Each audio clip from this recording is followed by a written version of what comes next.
بسم اللہ الرحمن الرحیم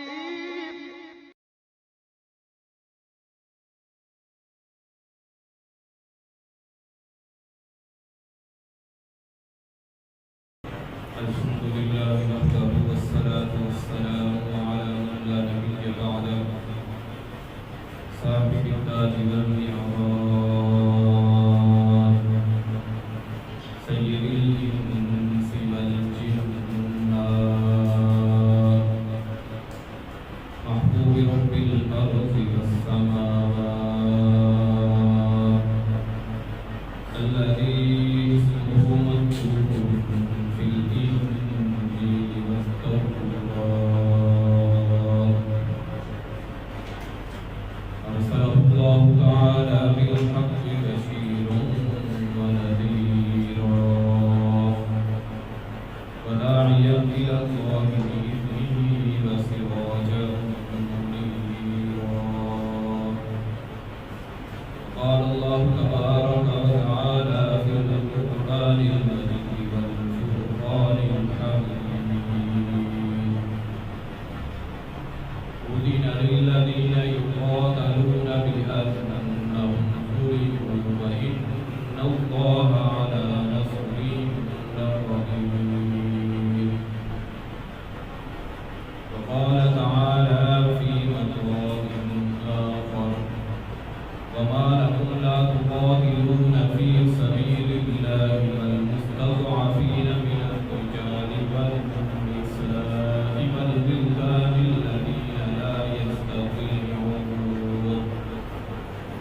والولدان الذين لا يستطيعون حيلة ولا يهتدون سبيلا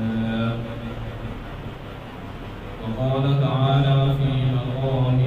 آخر يا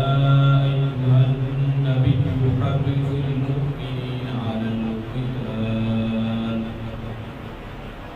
صدق الله العظيم وصدق رسوله النبي الكريم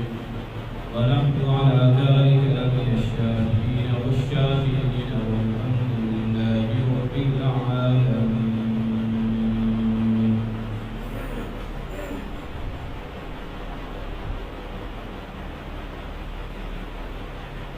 تمام حضرات محبت نبی سے آگے آمدہ محمد مصطفیٰ صلی اللہ علیہ وسلم پر صلوات کی سکون پر اللہم صلی علی سیدنا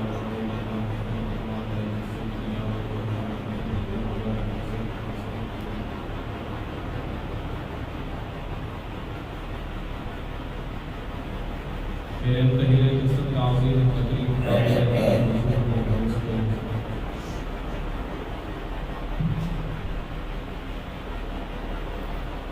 آج میں نے آپ حضرات کے سامنے قرآن مجید فرقان حمید میں سے چند آیات مبارکہ تلاوت کی ہے. اللہ رب العزت سے دعا ہے صلی مالا مطلب بیان کرنے کی نصیب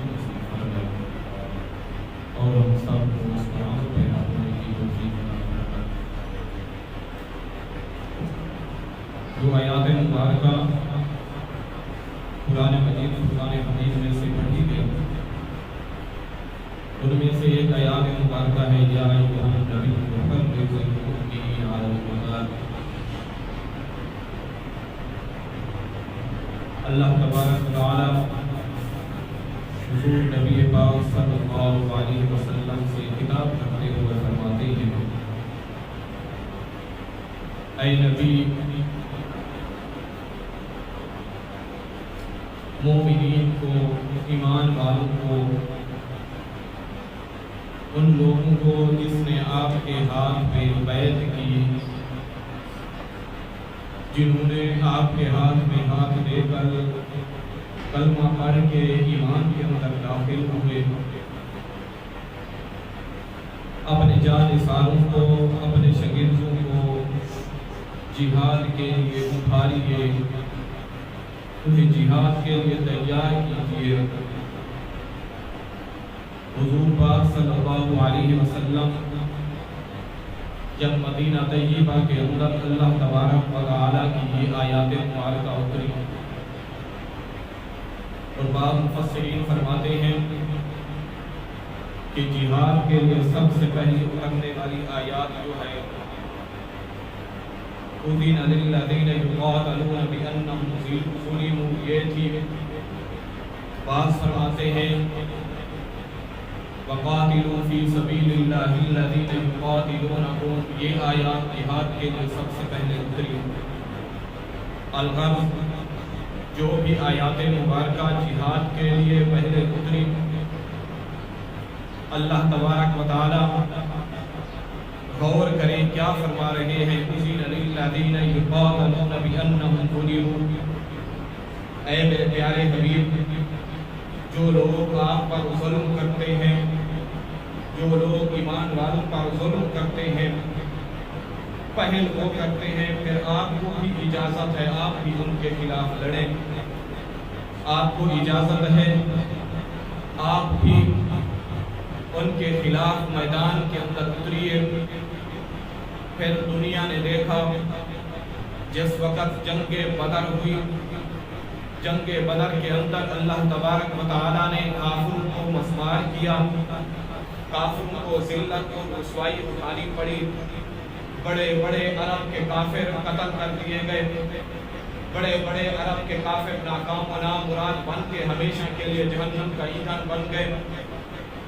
پھر دنیا نے دیکھا اللہ تبارک و تعالیٰ کے حکم سے جنگ بدر کے اندر کفار شکست کھا کے جب واپس چلے گئے، اب کافروں کے اندر غصے کی ایک لہر دوڑ اٹھی، کافروں کے اندر مسلمانوں کو ختم کرنے کی ایک لہر دوڑ اٹھی۔ جو باقی عرب کے کافر بچ چکے انہوں نے تیاری کرنا شروع کی، انہوں نے مسلمانوں کے خلاف بغاوت کا اعلان کیا، مکہ کے قریب کے قبائل کو جمع کرنا شروع کیا، اپنی طاقت کو دوبارہ بحال کرنا شروع کیا۔ جنگ بدر کے ٹھیک پورے 1 سال کے بعد پھر جنگ احد کا معرکہ آتا ہے۔ جنگ احد کے اندر اللہ تبارک و تعالیٰ کے پیارے حبیب محمد رسول اللہ صلی اللہ علیہ وسلم 700 صحابہ کرام کی جماعت لے کر مدینہ طیبہ سے 80 میل کے فاصلے پر جنگ احد کے مقام پر تشریف فرما۔ ادھر سے کافر بھی آئے، جنگ ہوئی۔ جو بھی اللہ تبارک و تعالیٰ کے پیارے حبیب محمد رسول اللہ صلی اللہ علیہ وسلم نے صحابہ کرام رضوان اللہ تعالی عنہم اجمعین کو حکم دیا، ان میں سے صحابہ کرام رضوان اللہ تعالی عنہم اجمعین جو حضور علیہ السلام نے پہاڑ کے دامن کے اندر تشکیل دی، انہوں نے اپنی جگہ چھوڑی، جس کی وجہ سے مسلمانوں کو شکست کا سامنا کرنا پڑا، جس کی وجہ سے صحابہ کرام رضوان اللہ تعالی عنہم اجمعین جیسے 70 بڑے بڑے صحابی شہید کر دیے گئے، جس کے اندر حضور نبی پاک صلی اللہ علیہ وسلم کے چچا حضرت حمزہ رضی اللہ تعالی عنہ بھی ہیں، جن کی شہادت، جن کو کافروں نے جسم کے ٹکڑے ٹکڑے کر دیے۔ صحابہ کرام رضوان اللہ تعالی عنہم اجمعین کی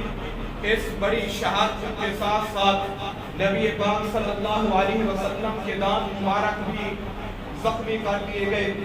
آپ کا چہرہ انور بھی زخمی ہے، آپ کا جسم بھی زخمی ہے۔ حضور نبی پاک صلی اللہ علیہ وسلم جنگ احد کے اندر جس وقت مسلمانوں کا اتنا بڑا نقصان ہو چکا، اس کے باوجود بھی عرب کے کافروں نے میدان چھوڑ دیا۔ میدان کو چھوڑ کر جس وقت وہ واپس بھاگ رہے ہیں، میدان سے کچھ دور جا کر ابو سفیان لشکر کی کمان سنبھال رہا ہے، ابھی مسلمان نہیں ہوئے۔ کہنے لگے لوگوں، ہم تو وہاں پہ فاتح ہو چکے تھے، مسلمان شکست کھا چکے تھے، فاتح ہم تھے۔ عرب کے اندر یہ رواج تھا، عرب کے اندر یہ دستور تھا جب کوئی جنگ ہوتی جو لشکر کامیاب ہوتا وہ اس میدان کے اندر ٹھہرتا، 1 دن نہیں، 2 دن نہیں، 3 دن تک وہ لشکر وہاں پہ ٹھہرا رہتا۔ اس بات کی علامت ہوتی تھی وہ لشکر جیت چکا ہے، اس بات کی علامت ہوتی تھی وہ لشکر ابھی بھی لڑنے کے لیے تیار ہے۔ اگر کوئی قوت ان سے اب بھی مقابلہ کرنا چاہے وہ اب بھی مقابلہ کرنے کے لیے تیار ہے، لیکن عرب کے وہ کافر ابو سفیان کی کمان کے اندر آنے والے مسلمان شکست کھانے کے باوجود بھی اسی میدان احد کے اندر موجود ہیں، لیکن وہ کافر مسلمانوں کو بہت زیادہ نقصان دینے کے باوجود بھی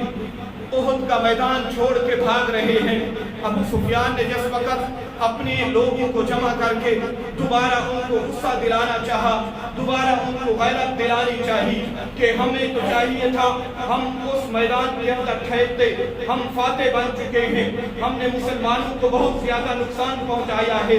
جس وقت وہ لوگ وہاں پہ ٹھہرے، آپ علیہ السلام کو یہ خبر پہنچی کہ یا رسول اللہ، عرب کے کافر دوبارہ رک چکے ہیں، وہ دوبارہ آپ پہ حملہ آور ہونا چاہتے ہیں، وہ دوبارہ آپ سے مقابلہ کرنا چاہتے ہیں۔ حضور نبی پاک صلی اللہ علیہ وسلم نے صحابہ کرام کو خطبہ دینا شروع کیا۔ آپ علیہ السلام نے صحابہ سے خطاب کرنا شروع کیا۔ صحابہ کرام رضوان اللہ تعالی عنہم اجمعین خدا کی قسم اس حال کے اندر تھے کہ کسی کا باپ شہید ہو چکا تھا، کسی کا بیٹا شہید ہو چکا تھا، کسی کا بھائی شہید ہو چکا تھا، کسی کا چچا شہید ہو چکا تھا، کسی کا کوئی رشتہ دار شہید ہو چکا تھا۔ اس کے باوجود بھی میں اس سے آگے بڑھ کر کہوں سارے کے سارے صحابہ زخمی ہو چکے تھے، کسی کا ایک بازو تن سے جدا ہو چکا تھا، کسی کی ایک ٹانگ ران سے جدا ہو چکی تھی، وہ سارے کے سارے زخمی۔ جس وقت آقا کریم نے صحابہ کرام کو خطاب کرتے ہوئے کہا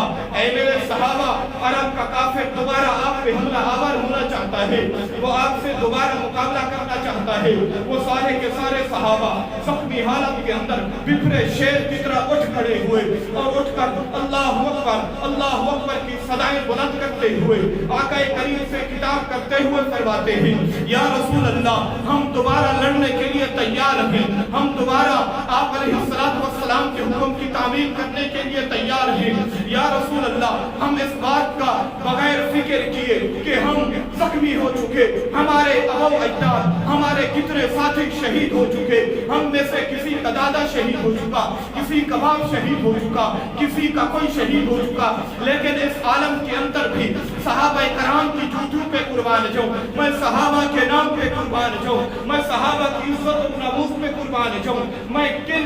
صحابہ کرام کے کس عظمت کو سلام کروں۔ اس حال کے اندر آقا کے وہ پیارے شاگرد کھڑے ہو جاتے ہیں، حضور علیہ السلام کے حکم کی تعمیل کرتے ہوئے صحابہ کرام نے اللہ اکبر کی صدائیں شروع کی۔ یا رسول اللہ صلی اللہ علیہ وسلم، آپ حکم دیجئے، ہم دوبارہ لڑنے کے لیے تیار ہیں۔ پھر اللہ تبارک و تعالیٰ کی طرف سے صحابہ کرام پر مدد اتری، صحابہ کرام پر اللہ تبارک و تعالیٰ نے جو صحابہ سے غلطی ہو چکی تھی، جو صحابہ کرام نے حضور علیہ السلام کے فرمان کی نافرمانی کی تھی، اس کو معاف کرتے ہوئے اللہ پاک قرآن کے اندر فرماتا ہے وَلَقَدْ عَفَا اللَّهُ عَنْهُمْ، ان سے جو غلطی ہوئی، ان سے جو کمی کوتاہی ہوئی، ان سے جو صحابہ کرام رضوان اللہ تعالی مجمعین سے حضور پاک صلی اللہ علیہ وسلم کے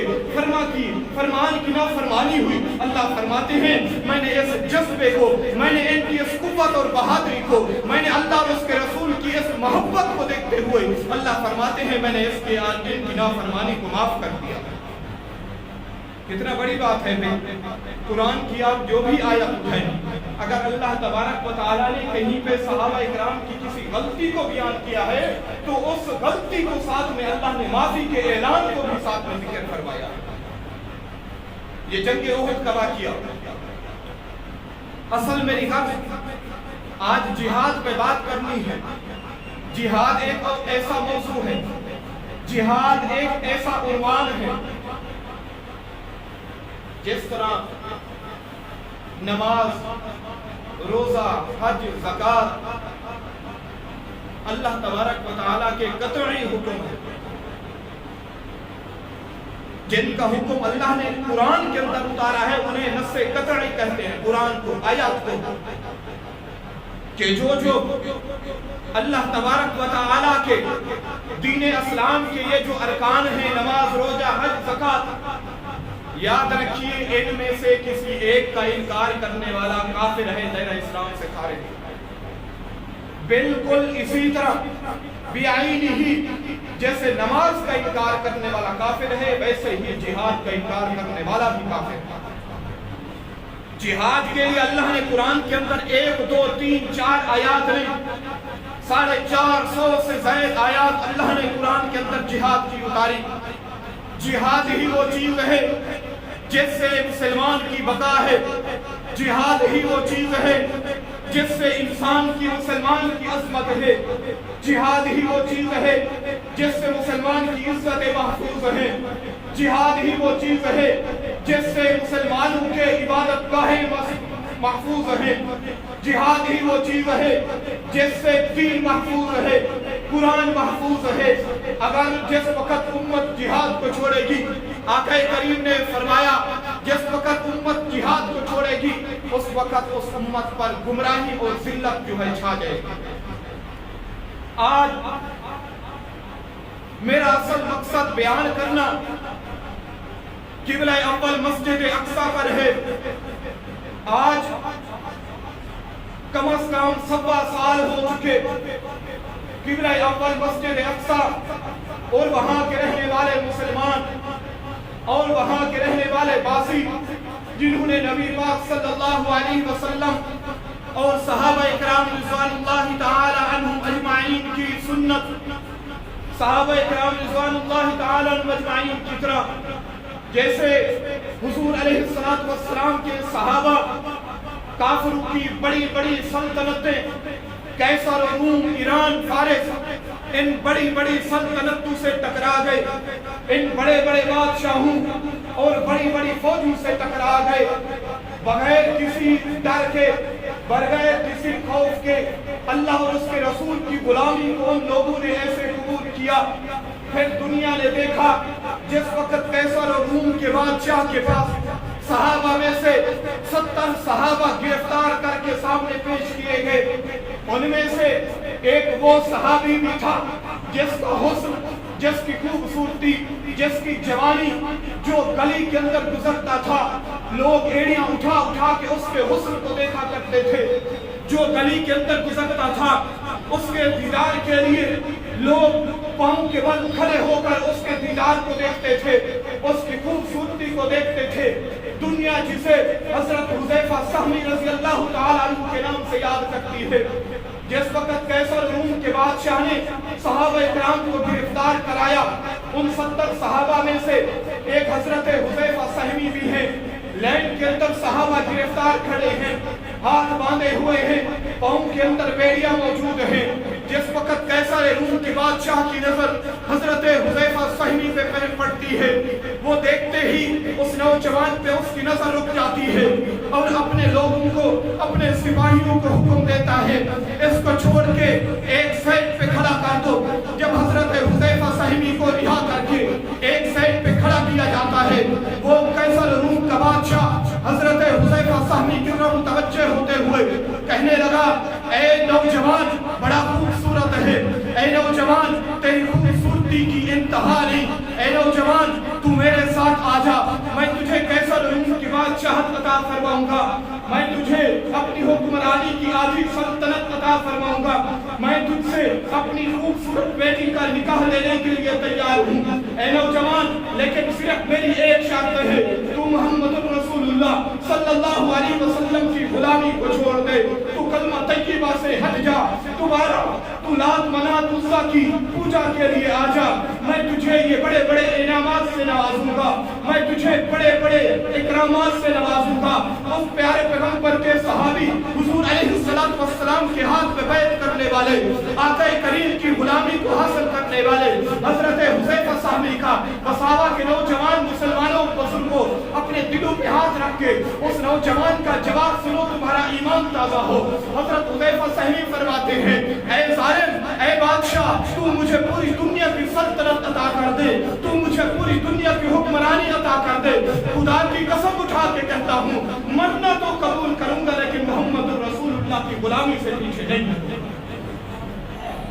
یہ ایمان، یہ صحابہ کا تقویٰ،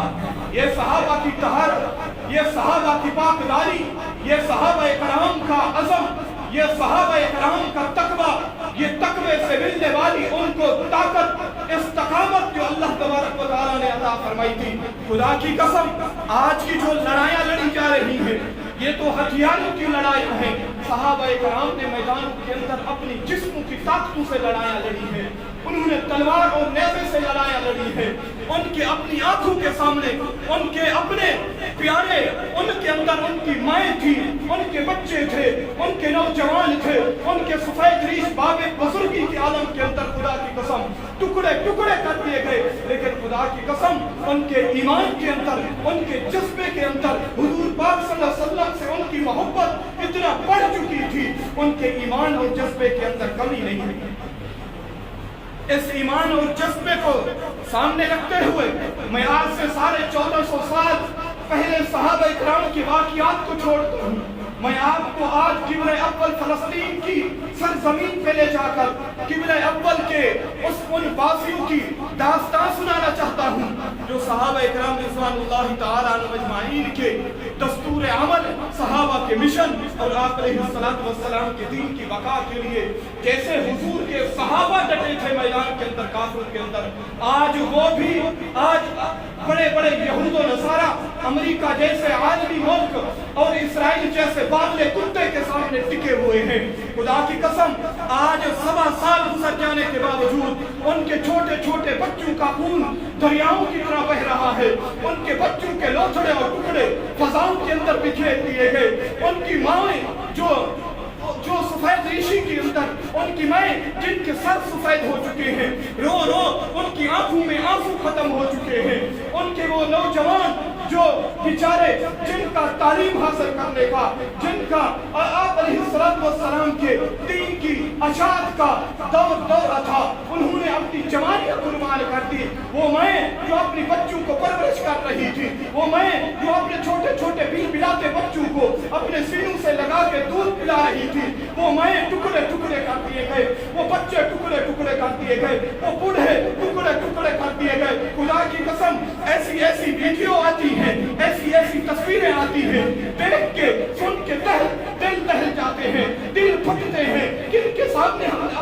اپنے آنسو نکالیں، کن کو ہم اپنی داستان سنائیں؟ مسلمانوں خدا کی قسم تم نے جہاد کو چھوڑا، تم جگہ جگہ پہ ذلیل ہو گئے، تم نے جہاد سے روگردانی کی. خدا کی قسم میرا رب قرآن کے اندر فرماتا ہے اے لوگوں تمہیں کیا ہو گیا، وما لکم لا تقاتلون فی الارض والمستضعفین من الرجال والنساء والولدان لا یستطیعون حیلۃ ولا یہتدون سبیلا. میرا رب قرآن کے اندر فرماتا ہے اے ایمان والو تمہیں کیا ہو گیا، مظلوم بچوں کے لیے نہیں نکلتے، مظلوم عورتوں کے لیے نہیں لڑتے، بوڑھوں کے لیے نہیں لڑتے، تمہیں کیا ہو گیا؟ اور وہ لوگ کہہ رہے ہیں اللہ ہمیں اس بستی سے نکال، یہاں کے رہنے والے ظالم ہیں، اللہ اگر یہ امت ہماری مدد کے لیے آج نہیں اٹھتی، اللہ تو ہماری مدد کے لیے اٹھ کے آ جا، اللہ تو ہمارا حامی و ناصر بن جا. ایک میں نے بوڑھے کی ویڈیو دیکھی، خدا کی قسم دل خون کے آنسو روتا ہے. وہ بوڑھا اپنے چھوٹے چھوٹے بچوں کے کفن ہٹا کے کان کے اندر کہہ رہا ہے اے میرے بچوں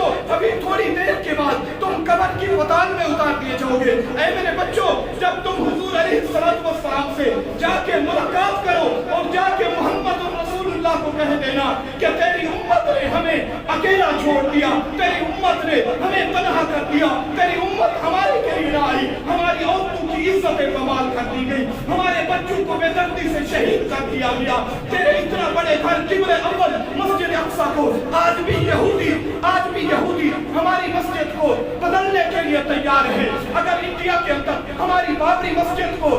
مسجد کی جگہ پہ بڑے بڑے مندر بنا دیے گئے، مسلمان کی غیرت کہاں مر گئی، مسلمان کی وہ عزت اور شوق کہاں مر گیا، جذبہ جہاد کہاں مر گیا،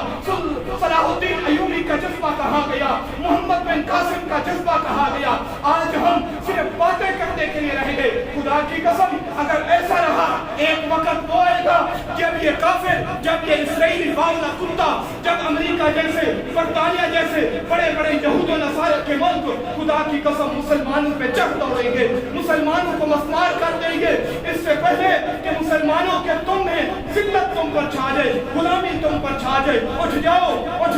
یہ غفلت کی چادر کو ہٹا دو، اور محمد رسول اللہ صلی اللہ علیہ وسلم کے دین کی اشاعت کے لیے، ان ماؤں، ان چھوٹے چھوٹے معصوم بچوں کی بقا کے لیے اٹھ جاؤ، اپنے دلوں کے اندر جذبہ جہاد کو دوبارہ پیدا کرو، اور کفار کو بتا دو خبردار اگر کوئی آنکھ مسلمانوں کی طرف اٹھے گی۔ ایک دور وہ بھی تھا جناب عمر کا، قیصر و کسریٰ روم کے بڑے بڑے بادشاہ مسلمانوں کے نام سے کانپ جایا کرتے تھے، مسلمانوں کا نام آتا، جناب عمر کا نام آتا تو بڑے بڑے عرب کے کافر اور بڑے بڑے قیصر روم کے بادشاہ کانپ جایا کرتے تھے۔ مسلمانوں وہ دور دوبارہ دہرانے کا وقت آیا ہے، اٹھ جاؤ اور اٹھ کے ان ظالموں کے سامنے ڈٹ جاؤ کہ خبردار ہم اپنی ماں بہنوں کی رکھوالی کے لیے آج بھی زندہ ہیں، ہم چھوٹے چھوٹے بچے مظلوموں کی آہ و بقا کی باقی رہنے کے لیے آج بھی زندہ ہیں، اور